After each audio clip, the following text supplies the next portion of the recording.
I have a very big affinity and love for Disney. I remember our driving trips to even just downtown Disney because we just needed to be there and get a little bit of Disney in it. And you and I had little like Disney figurines, and oh my gosh, I'm so thankful that you are just as obsessed as I am, because that was just something that we bonded over and it was so fun to talk about. So for the both of us, Disney was kind of something that not only we enjoyed, but we had a deep appreciation for, which I think some people now find silly and funny, but I think that your answer might help to convince them. So how do you think that the sense of wonder and creativity, because you are a creative artist, that Disney inspires has influenced your approach to music and in life in general?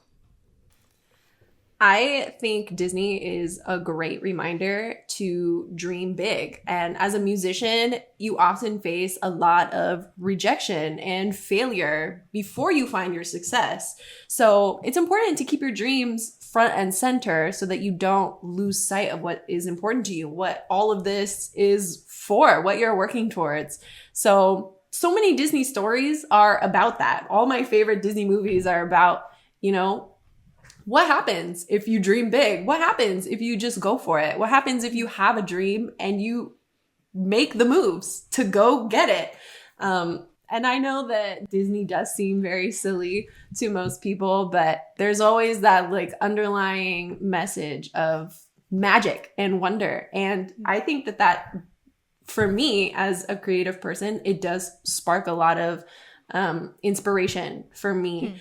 And, you just listen to a Disney soundtrack and it takes you somewhere else. It's so meticulously well done. There are so many moving parts, so many different pieces. And now we have for the last several years moved into movies that are using more culture, more tradition. And you feel that even if you're not part of that culture or that tradition, you feel that, you listen to the New Orleans jazz of Princess and the Frog, and like you're there and you get it and you're a part of the party.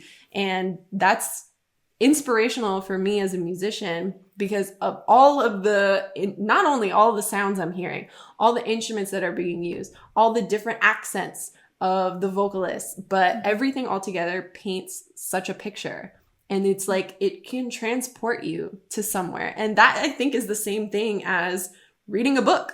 Reading a book does the exact same thing. You can look at a piece of art and you can do that too. You can be transported to a different place. And so it's all kind of within the same vein of entertainment, but especially something like Disney, a company like Disney that has been such a big part of my life for all of my life. It's always going to be magic to me.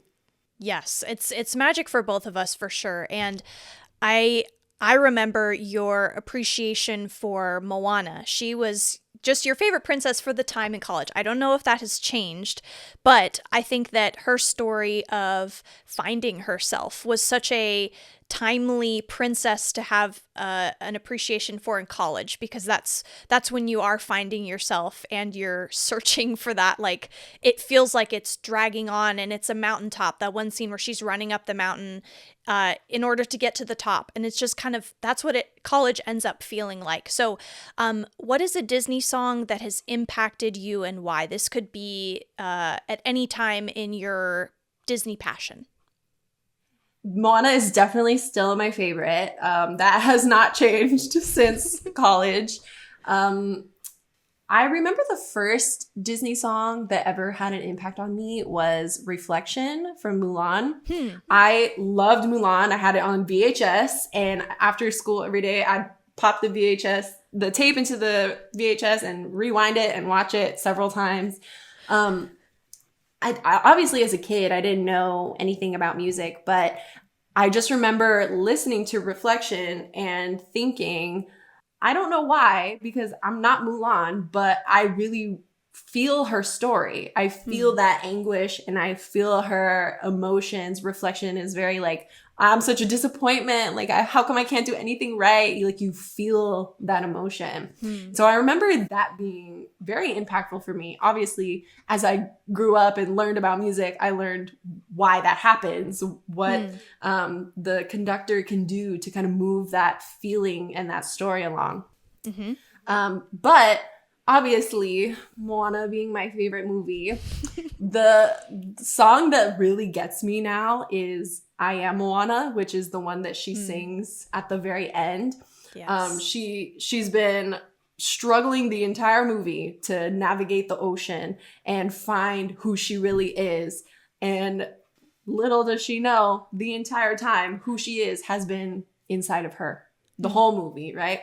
And something that I was really afraid of going into being a mother was losing myself and my identity.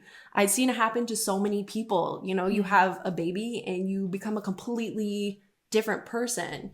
And rightly so, right? Your priorities change. You can't be exactly the same anymore. But I was terrified that I would lose my sense of direction and become someone that I didn't recognize. And I didn't want that, you know? All I knew was I love my husband and I loved our life together. And I just wanted to add a team member to our already fantastic team. So this song would come up on shuffle when I had my headphones on and my baby was crying all night long and I couldn't get him to sleep. And it would just be like a good reminder that I don't have to let the anxieties of being a parent get to me and change me. I'm still myself. I still know who I am. I'm strong and I can do this. I have it. I have what it takes.